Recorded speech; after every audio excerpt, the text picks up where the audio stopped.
So Sonic Racing Crossworlds has been out for a few days now, and it's doing remarkably well, with it selling almost as much as Superstars did in its entire lifetime. With sales and praise this high, you'd assume the track design must be top notch, and honestly, it is. This might be one of the strongest track selections I've ever seen in a kart racer. So today, I'm ranking every single track in Crossworlds from worst to best and answering the eternal question: which track is the best, and which one is the worst? 24. Blizzard Valley. When thinking about the absolute worst track in Crossworlds, there surprisingly aren't many that make me want to tear my hair out. Except for Blizzard Valley. The ice physics fucking suck for one. Turns feel so slippery that the challenge is trying to actually control your car in this god-awful terrain. And while I do like how lap 3 accidentally changes due to a drill destroying the ground you previously drove on, it does not make up for all the other shit. The worst course in the game without a doubt in my mind. 23. Apotos. For whatever reason, Sonic Team decided to do some hardcore pandering to Unleashed fans this game, with 4 tracks being chosen to represent it. And unfortunately, Apotos is the dud of that group. Any course that has cramped spaces typically suffers from the chaotic nature of Crossworlds and its mechanics, and Apotos is no exception. The opening section in particular feels like you're fighting for your life just to survive. Better than Blizzard Valley, but not by much. 22. Metal Harbor. Over the course of my time playing Crossworlds online, Metal Harbor is one track people love to pick online, and I'm not really sure why. Not only does it suffer from the same narrowness issue I gave Apotos shit for, but the cock and balls layout doesn't exactly make for the most engaging track design. I like the huge trick session that opens up after the rocket takes off, but other than that, it's just an okay track to me. 21. Urban Canyon. This is a course I honestly don't have any strong feelings towards. Overly wide, boring as shit, barely got any challenge to it, and has extended flight sections that add nothing of real value. The barrier shortcuts that open up on lap 3 are an interesting change of pace, but they don't do enough to make this one memorable, or very good. 20. Rainbow Garden. Rainbow Garden is unfortunately one of those courses that suffers from first cup syndrome, from its overly basic layout to its barren flight sections and the lack of any meaningful challenge. Not a horrible course by any means, just an incredibly boring and forgettable one. And that's all the courses I couldn't care for. No, seriously, out of the 24 full tracks, I'm only indifferent to 5 of them. Let that speak for the general quality of Crossworlds. Now let's get to the good shit. 19. Ocean View. Ocean View is a neat little course. It's got an insanely satisfying shortcut you can take by drifting off the side of the road, has a vibrant atmosphere to back it up, is inspired by Seaside Hill from the GOAT, and has one of the best musical themes in the game. Not much else to say about this one, and it's very simple in layout, but what can I say? I look forward to it whenever I race online. 18. Market Street. Taking obvious inspiration from Sonic Unleashed's Rooftop Run, Market Street is certainly quite a colourful location, and while its layout is relatively simple, I feel that would be doing a disservice to the track, as there's tons of jumps and splits in the road that make you consider the path you're going to take. I love how on lap 3 in particular, a portal shortcut opens up on the higher path.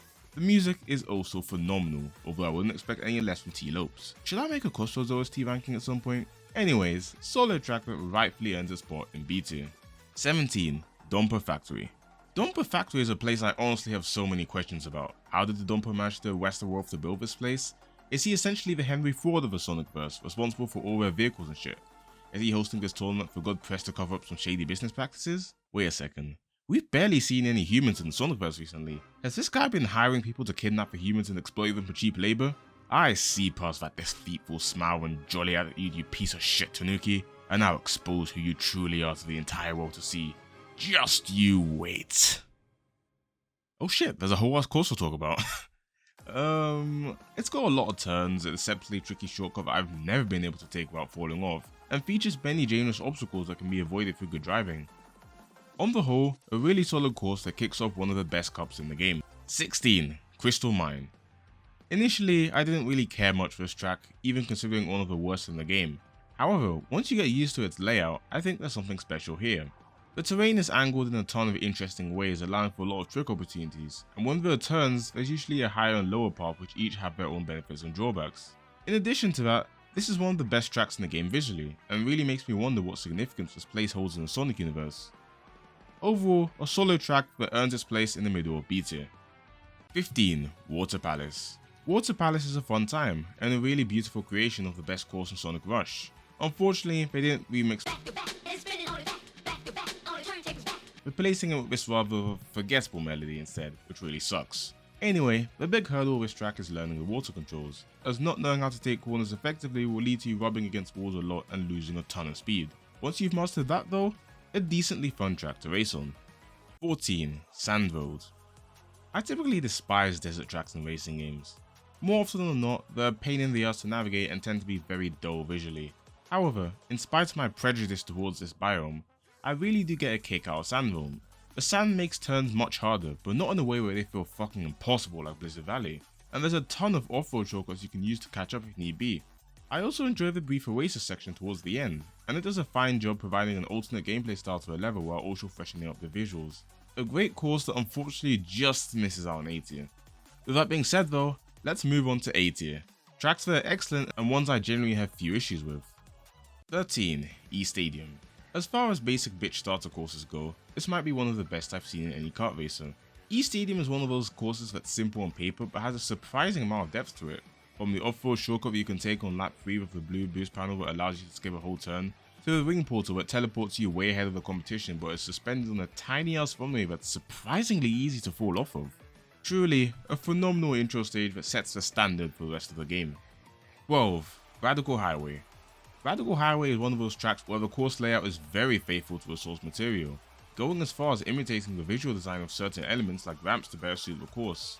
Yet in spite of that, it manages to be a really great track, which is impressive given how linear this one is compared to my favourites. In particular, I love the sense of speed this one's got, as you feel like you're on a roller coaster throughout. The shortcut on the side of the bridge midway reminds me so much of Mushroom City from Double Dash, which is another course I can't get enough of, and the music is some of the best in the game. On the whole, a top tier course worthy of its A tier ranking.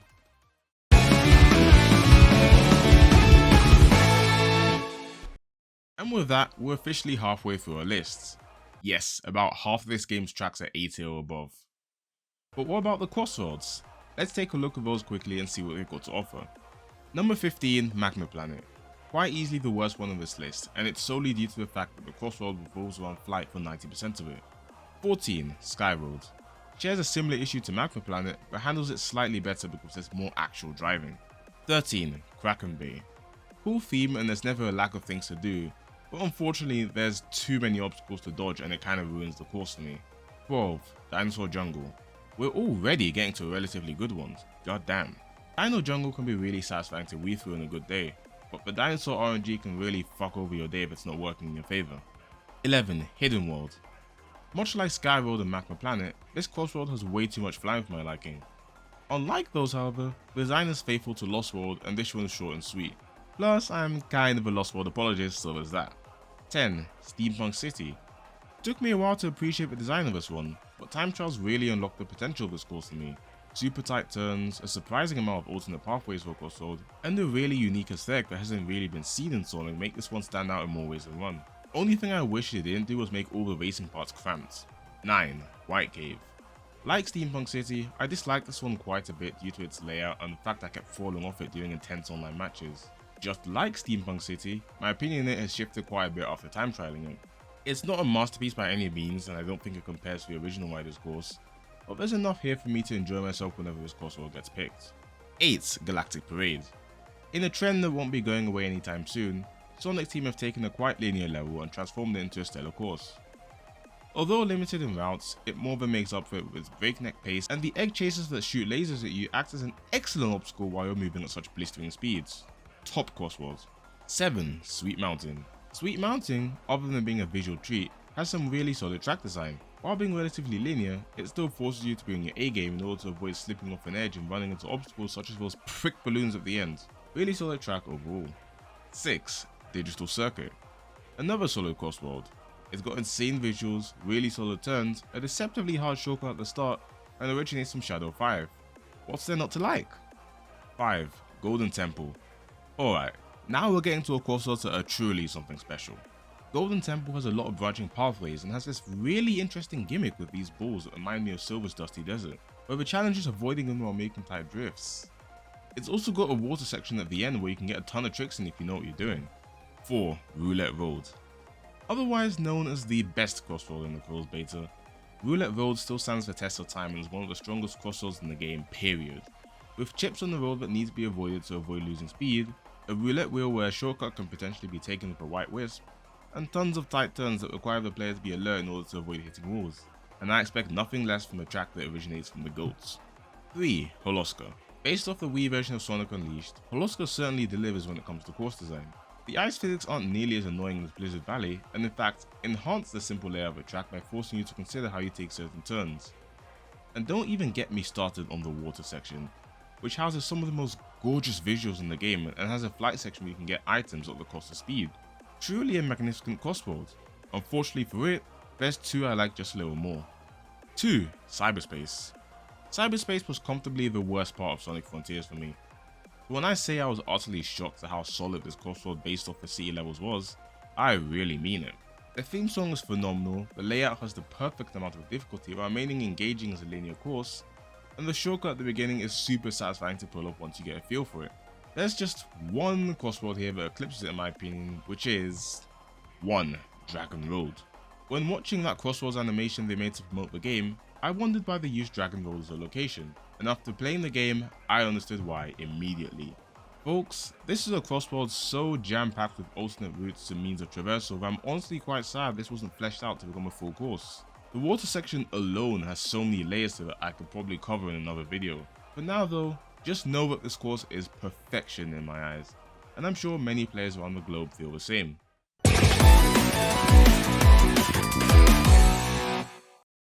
11. North Star Islands.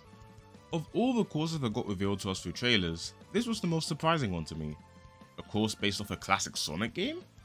Maybe it's because they had the assets left over from Superstars or something, but regardless, they smashed it with this one. What I love about it in particular is how it takes elements from Superstars that may have annoyed me and makes them really shine. For instance, that stupid compressor gimmick in Press Factory Zone annoyed the hell out of me in the original. Here however, they use it in a creative way, with it bouncing you up in the air for tricks and even allowing you to access side pathways that lead to goodies like rings or items. A creative, somewhat nostalgic, and fun course that merits its place in A tier. 10. Colorful Mall. Colorful Mall, yes that's colourful with a U, draws obvious comparison to Mario Kart's Coconut Mall, and in many ways they're quite similar. Both have excellent multi-tier design, go for a very vibrant feel and atmosphere, and are quite surreal locations to be racing through. However, Colorful Mall is missing one thing that prevents it from touching S tier: a great soundtrack. And that's the biggest issue I have with this one. In spite of how it yearns to be one of the most memorable tracks in the game, its music is simply not up to par, which drags the experience down in my opinion. However, it's still one of my go-tos in spite of that. Just goes to show how strong the design of this one truly is. 9. Eggman Expo. While I'm disappointed we didn't get Eggman Land as the Sonic Racing equivalent to Bowser's Castle, Eggman Expo does more than enough to fill that void. It's basically a giant display of Eggman's greatest creations yet, from the ball and chain to the Egg Dragoon and the Death Egg Roll. Wait a minute, these are just creations they had the assets for in generations. Kinda lame in all honesty, but the general theming of the stage is so good along with the layout being top notch that I'll turn a blind eye to a shameless asset reuse for once. 8. Aqua Forest. Aqua Forest is one of those tracks that's just good at pretty much everything. It's got nice dash wing shortcuts very reminiscent of Dragon Road, a beautiful atmosphere and soundtrack, and has just the right amount of challenge to keep it engaging. I've not really got much else to say about this one honestly, so on to the next entry. 7. Chow Park. From what I've seen online, Chow Park seems to be quite a divisive track. Some love it while others hate it, and if you're a hater, I'm sorry to say I don't agree with you, as I find this course to be extremely thrilling. Like the saying it's based on, Chow Park is full of thrilling twists and turns that make you feel like you're riding one of the many roller coasters spread out throughout the course. And while some may dislike this track for being relatively simplistic, I view simplicity as one of its best attributes, very similar to a certain fan favourite from Double Dash, and I never get bored of racing through it online. 6. Mystic Jungle. Holy shit, Sonic Team did it. They took one of the most mediocre stages from Sonic Forces and turned it into a fun racetrack with tons of skips and trick opportunities. It's so satisfying to fly for a half pipe and land perfectly onto another while chaining together drifts in the first section, and it single-handedly elevates the entire course for me. The only thing preventing it from being an S tier is the ending section being a little flat, but other than that, a track worthy of being at the top of A tier. And with that, we're now onto S tier. These are tracks I never tire of and may as well be the definitive experience in Sonic Racing Crossworlds. And kicking off this tier is 5. Chrono's Islands. Chrono's Island, quite impressively, manages to capture everything that made the island so interesting in Frontiers while still remaining a top tier race course. Everything from the visual design to a squid section near the end just screams Frontiers, and I can imagine it must have been a huge love letter to many Frontiers fans. The track layout ain't too shabby either, with a ton of interesting twists and turns that force you to apply your knowledge of the game in interesting ways. It also has probably the most busted shortcut in the game, with it single-handedly winning races online even without a white wisp or speed item. An absolute banger that rightfully earns its place in S tier. 4. Wonder Museum. Wonder Museum is one of those tracks that just fires on all cylinders. It's got some of the best music in the game, a really interesting visual setting that references past adventures like Sonic Unleashed, and track design that stands out quite a bit compared to the other ones, with tons of decisions to make on the spot. For instance, in lap 3, the paddles of this one boat in the middle of the stage go up and down, but they're over boost panels, so the challenge is guessing when it's safe to use them and when it isn't. Same thing with the cars shortly after this section, which make you consider your turn angles. All in all, this is a surprisingly complex course considering it's only the second cup of the game at this point, and it's a fan favourite for a reason, easily one of the best this game has to offer. 3. Coral Town.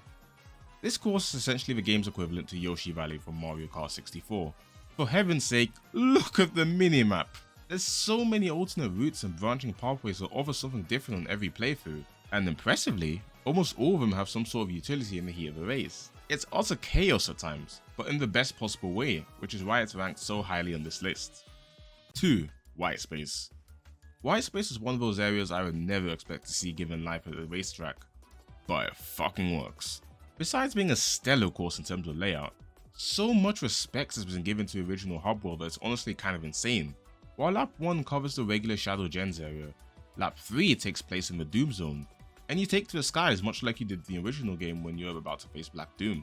With a phenomenal soundtrack and stellar visual design, White Space isn't just a good course, it's a great one, only being topped by one other track in the game, and that is... Number 1. Pumpkin Mansion. I have a feeling a lot of people dislike this one for its rather complex layout relative to other courses, but you see, that's precisely why I love it so much. Even as someone who's mastered the course, this one is a challenge from beginning to end. Every turn requires your full attention, and in some instances may even require you to slow down in order to avoid falling off or going off road. To me at least, this is the most difficult course in the game, kinda like how people thought Wario's Goldmine was stupidly difficult for its copy Mario Kart Wii. Much like that course however, I consider this difficulty to be fair, and the satisfaction of pulling off a clean race on this one is honestly unrivaled. The visual spectacle of this track is also something else. 1 minute you'll be driving on the floor, and then BAM! You're upside down on the ceiling, much like Handcastle and Sonic Heroes. On the 3rd lap, there's even a whole ass path that spawns above the track made by flames like... well, you get the picture. With stellar track design, a phenomenal visual makeup, and music that is probably the best in the game for me, Pumpkin Mansion stands tall as a standout course of Sonic Racing Crossworlds to me. And with that, every single track in Crossworlds has been ranked from worst to best. What honestly stood out to me the most while making this ranking is how consistent this lineup of courses is. Even the weaker ones have some redeeming qualities, for the most part anyway. And it makes this the best Sonic spin-off ever by quite some distance in my opinion, even beating out the likes of Sonic Riders. But that is just my opinion. So, I encourage you all to list tracks you love down in the comments, and try and get some discussion going around about this, as I love to see different takes on the matter. As always though, if you enjoyed this video, make sure to like and subscribe as it helps the channel out a ton. And with that, I'll see you next time.